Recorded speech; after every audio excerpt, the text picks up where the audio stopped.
Festival. I'm really thrilled that we can bring people together that love this art form.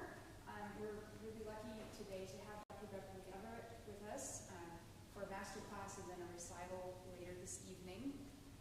She is the music director of the Bismarck Band and Symphony Orchestra and youth orchestras and the Bemidji Symphony Orchestra. In addition to her conducting career, she's an active organist, teacher, and service player. She's been a featured organist in recitals, music festivals, and workshops and master classes throughout the United States and in Europe and British Columbia. She's adjunct professor of organ at the University of Mary, where she also teaches graduate orchestral conducting and conducts the University String Ensemble. She is a parish organist in residence at Corpus Christi Church of Bismarck. A very busy person. She has written and arranged music for film as well as orchestra and organ in addition to her musical pursuits. This is where it gets really interesting. Beverly is a volunteer dog walker at the Central Dakota Humane Society 2021 Volunteer of the Year and is a published author of children's books as well as an avid runner. So when we get together, we actually don't talk about music as much. We talk about running. She holds a degree in organ and conducting from Beverly University and the University of Iowa, and is originally from Waxahachie, Texas. So let's welcome Dr. Beverly Everett. And our student performing today is Mr. Benedict Peter. He is a freshman organ major here at Minot State University and has a couple of numbers to play for us. Welcome him to this stage.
I want to start out by congratulating you, because I think that unless there's a student I don't know about at NDSU, I'm pretty sure that you're the only organ major in the state.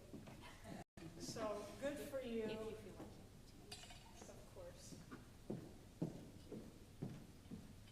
Good for you for tackling a very, very difficult piece. There is no Bach. Is this on?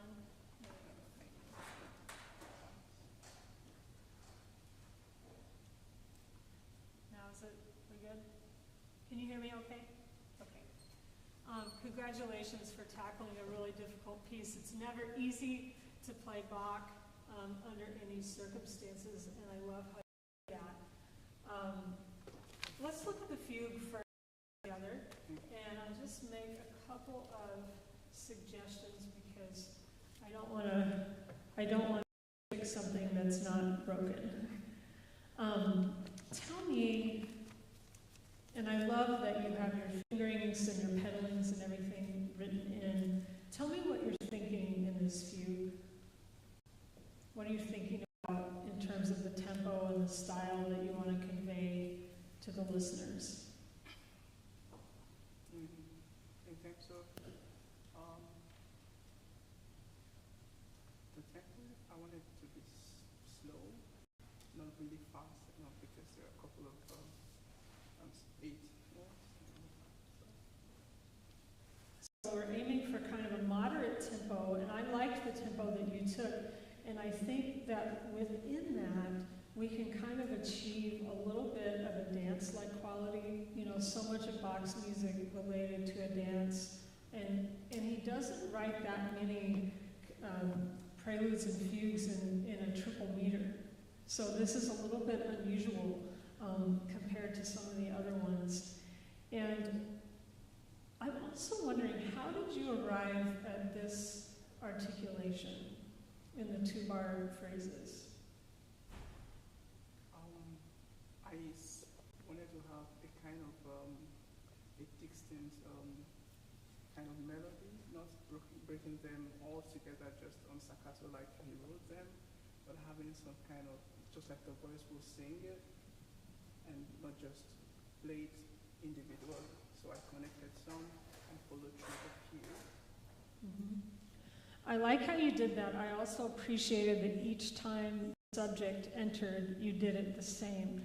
I'd like to suggest that you could experiment with putting a little bit of articulation within that. So one of the things that I always love to do in teaching Bach or in playing Bach is to imagine that it's being played on some instrument other than the organ.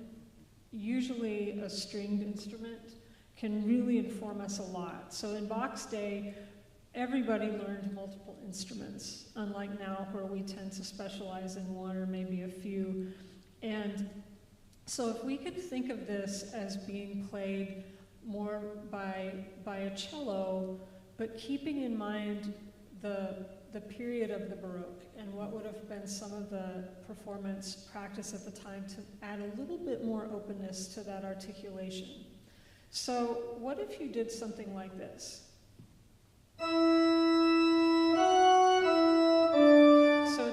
So that the quarter notes, I use this a lot, having a tenuto and a dot. So they're not short, but they're not legato. They have a length to them.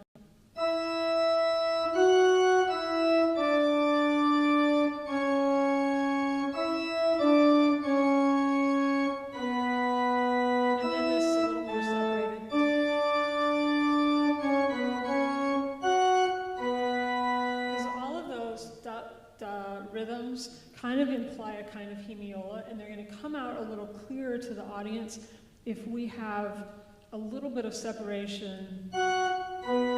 Can you just try it and maybe open that up just a little bit?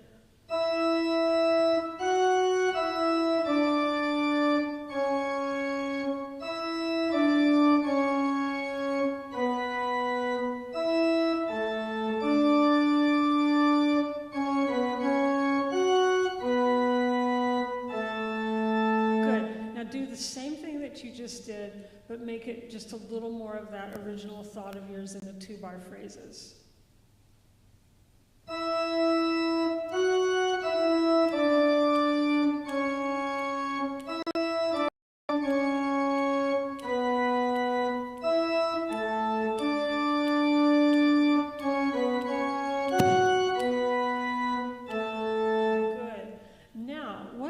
When we get to all these gnarly eighth notes.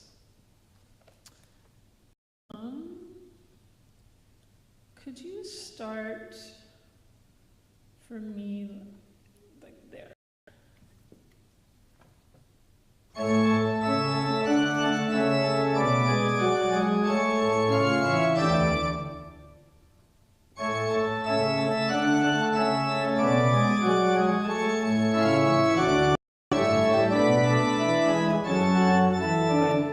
Just play the left hand one time.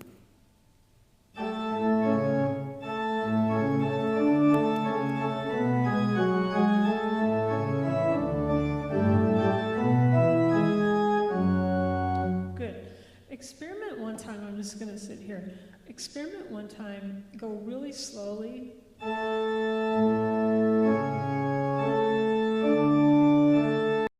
try not to let your fingers...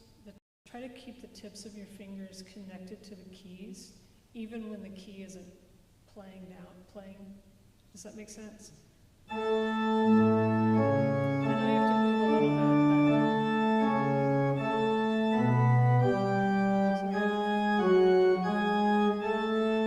bit. Try it just really, really slowly, keeping connected.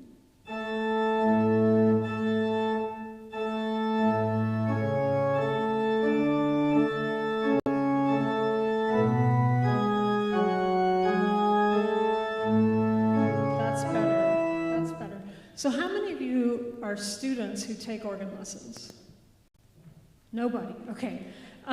So one of the main differences in organ and piano playing is that when we play piano, there's a lot of, we're using the weight from back here and from our arm to give us the tone that we want into the keyboard.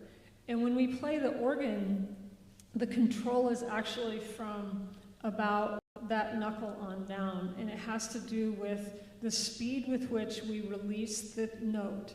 So that's how the note stops. It's kind of like if you learn a stringed instrument, and you see little kids and they'll play a scale, and when they're not playing a note, their fingers kind of go up in the air, and then as they get more advanced, you see that they keep their fingers more in contact with the fingerboard. And so that's what we want to do, is maintain that contact, and it's going to give you great control.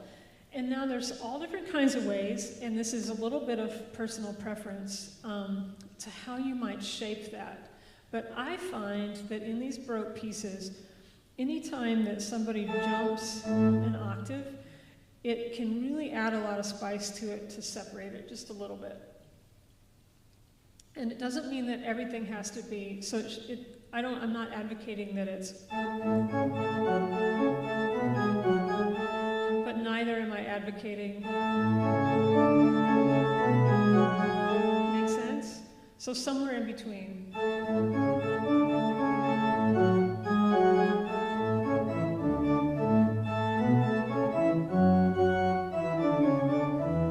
All right, does that make sense?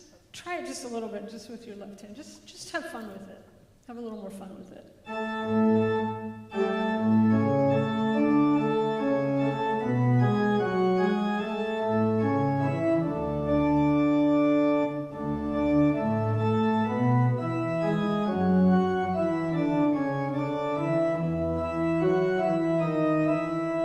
Yes.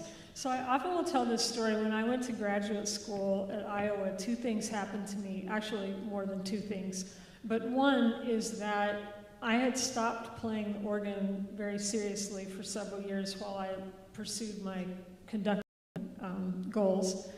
And when I walked in the door at the University of Iowa, it turned out that the organ professor there was the person in charge of the graduate studies who gets all of your materials when you send them in. And he was about a 6'4" German gentleman named Delbert Disselhorst.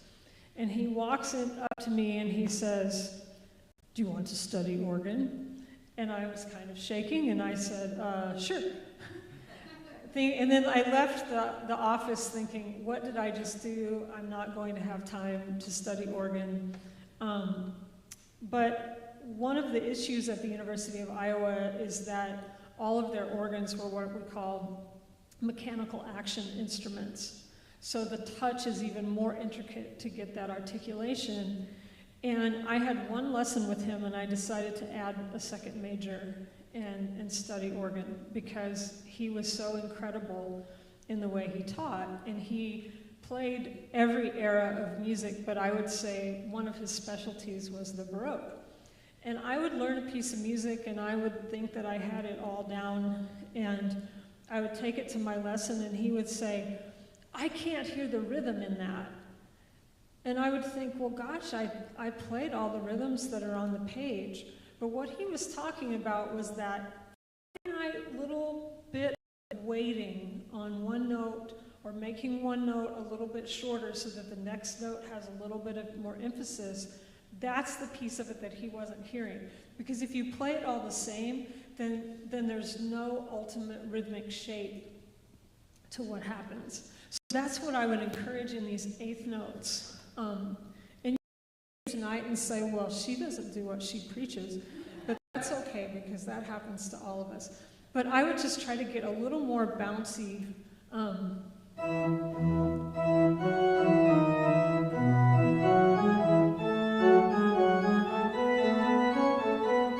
Decide which is most important that you want to do. Does it make sense? All right. You're doing very, very well. Now, I want to get into this pedal part. Can you just play the pedal part right? That, where it gets a little more complicated.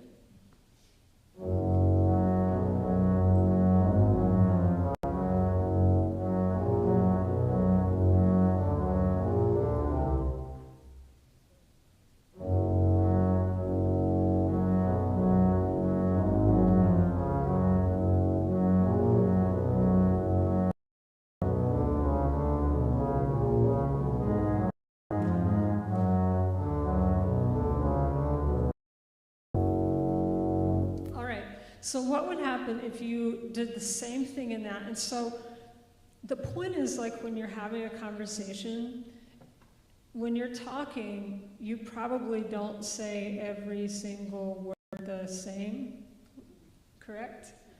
So when you're playing this, decide for yourself what note of each measure or phrase do you want to bring out in a unique way that helps shape that phrase. Because this part up here, that's just like a choir singing on top, right?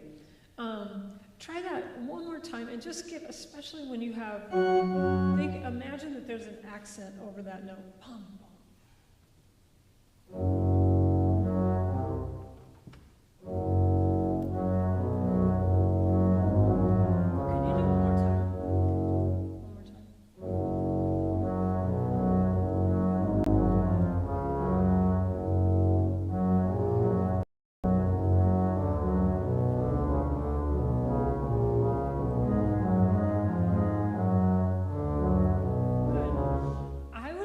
You, and you're doing very well with the pedals. You do very well with that. I think you probably have a lot of fun with those pedal lines.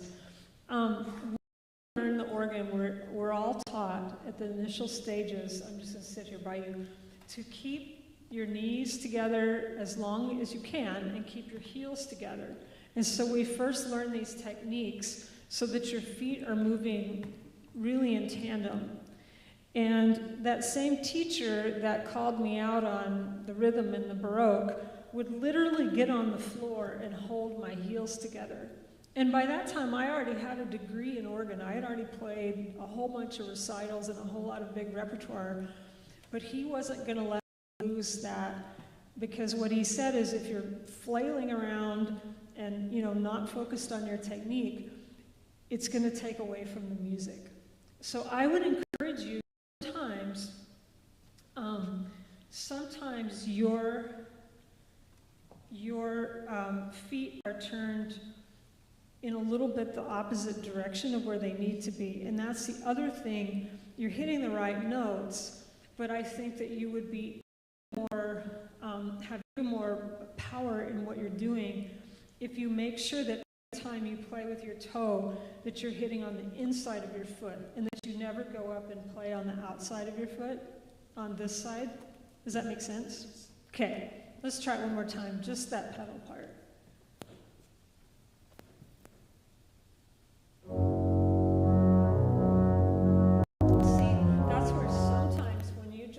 To that B, sometimes you overshoot and you actually get up there with the left side of your foot as opposed to the ball of your foot. There you go. Try one more time.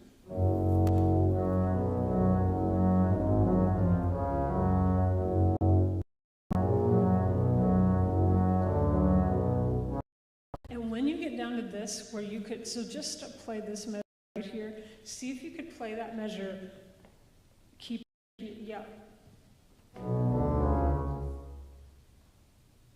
Mm-hmm.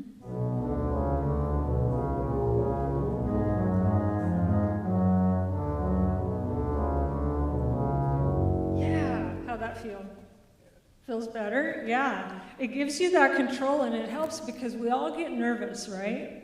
And when you get nervous, it's really helpful to be able to zone back in on that solidity. All right, let's just do a couple of things, in the prelude. I thought this was wonderful. I loved your articulation. Let's start this one more time, and then we'll go on to your next piece.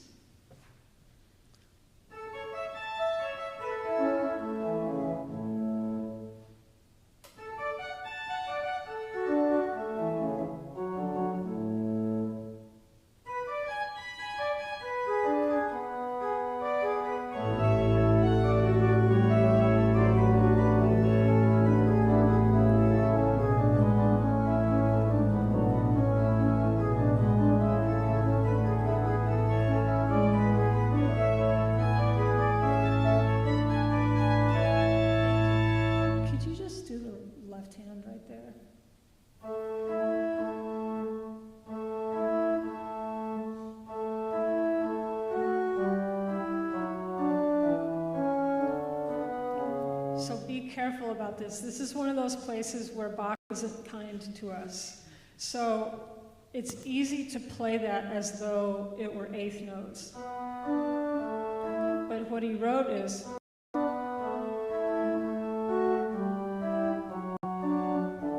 so you have to hold the quarter note through. Try that one more time, just with the left hand, just to get that.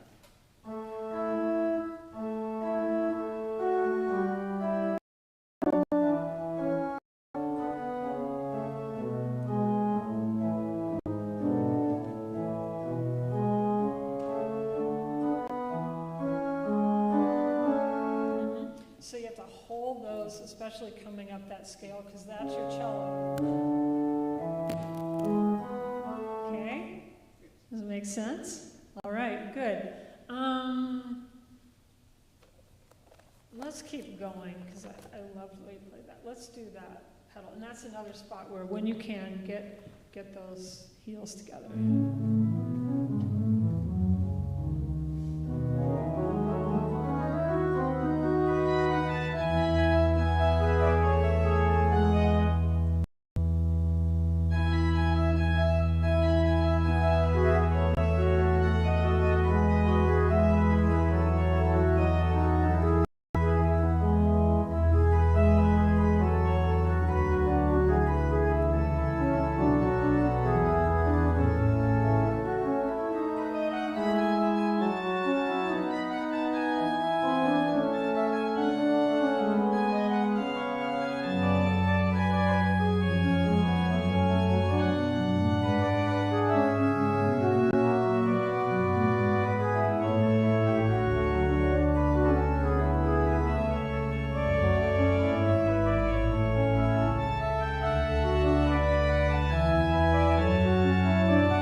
thought of one other thing I wanted to mention in the fugue. It's a tiny little thing here. Be careful playing all those with your right foot. I think it'd be a little smoother if you could maybe. Of course, yep. Just make it a little bit separated, or you could. If you play the F sharp with your right foot, with your right toe, and then play these two with the left, so cross under, and then you can play it. If you want to do all toes, you can, or you could include your heel there and just make it a little smooth. Yep. Yeah. Maybe take a look at that. So. All right, what are you playing for us next? Because I didn't know this next piece before today. How do you say it? Kamura by Fela Shawande from your home country of Nigeria. Okay.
Good job, thank you.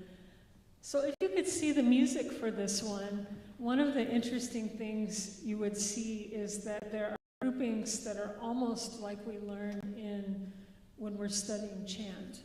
So groupings of two, I remember having to learn the technique of conducting chant, and you have to 1, 2, 3, 1, 2, 1, 2, 3, 1, 2.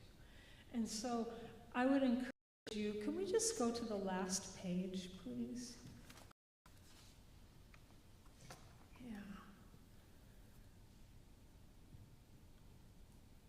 Let's do just that line.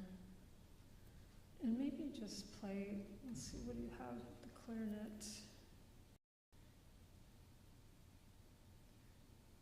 Maybe just for now, can we just play it on something like that? Just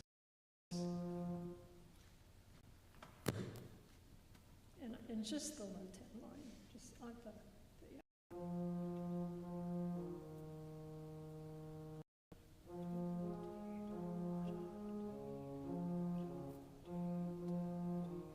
And this one doesn't have to have the big breaks in the phrases. Let it be very, very subtle.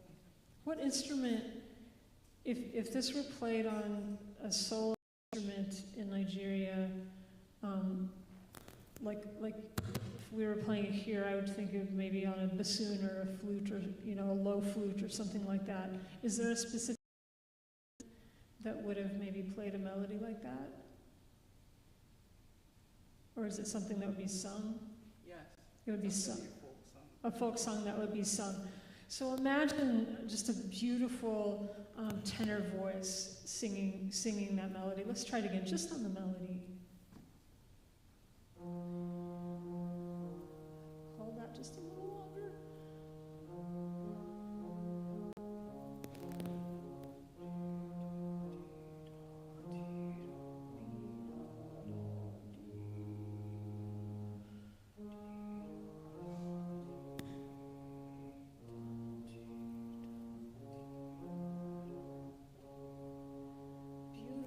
So all the way through, anytime that happens, you're doing a beautiful job of the long line, but maybe give us just a little more sense without making it choppy, but think of that idea of chant. Do you conduct? Well, it's super easy to do, so you'll learn very quickly, but that's what I would recommend doing, and you don't have to worry about a conducting pattern or some formal thing, but I would get away from the organ and just in your own, your dorm room, just pretend that you have a choir in front of you, and that, are you in choir here? So pretend you're in choir, and that they're just singing that flowing, beautiful melody, and practice a little bit just how you would motion with your hand for them to sing that. And I think that will inform. What you're doing is already very, very beautiful. And I think that it can just have maybe one little more layer of musicality on top of it. When we start organ, and I don't remember doing this because I learned 100 years ago, but the method book that I use with my students, one of the early exercises is they always kind of laugh at it because it looks so funny and it's so foreign to what you do on the piano or any other instrument, but it's this whole thumb glissando. And you have to, if you all could see up here, you have to really do a lot of contorting, and so you're moving your thumb like that, and you're also kind of doing one of these numbers. So you're, in a way, you're playing the note with your knuckle of your thumb after you've played it with the tip. So you're crawling along the keyboard, almost like your thumb was kind of an inchworm. Can you try that just with your right hand? Just try playing a C major scale and do that glissando. It's a lot of kind of wiggle. Mm-hmm. Yep, let's do it together. You start here, I'll start there.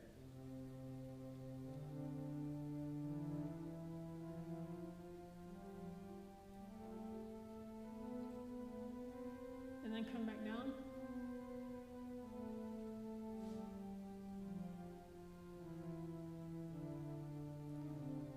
Yeah. So what I noticed,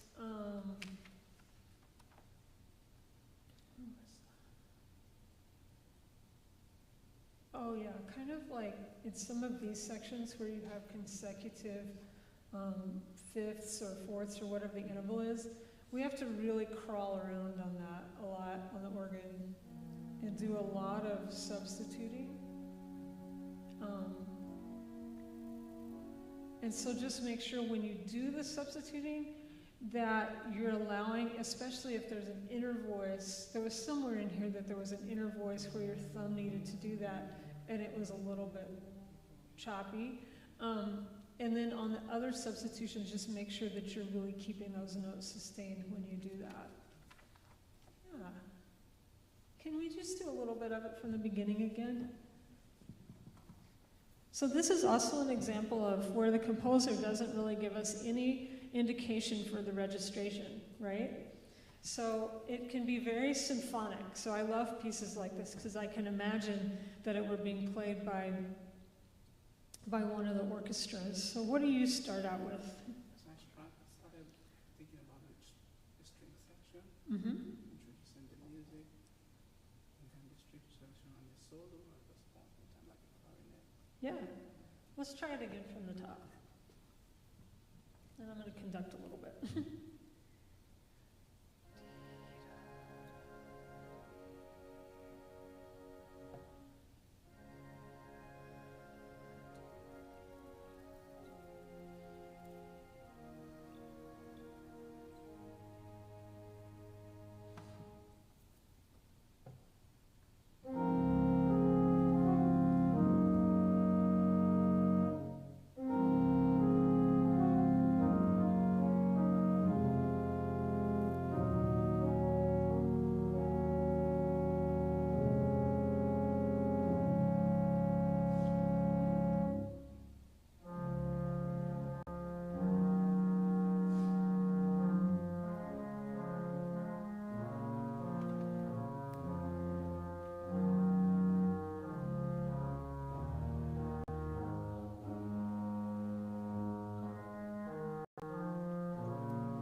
Did you have any questions of me? Or anyone have any questions? No? Okay. Well, thank you again very much, and thank you for having both of us.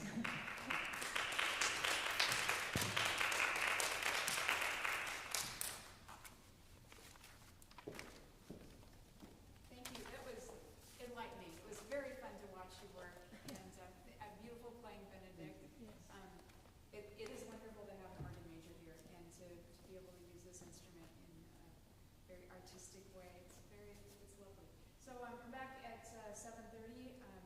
Dr. Everett will be playing a wonderful program, varied music, one piece by our own Emerson Eads, and some Bach, I believe, on the program. So we're the full gamut of things.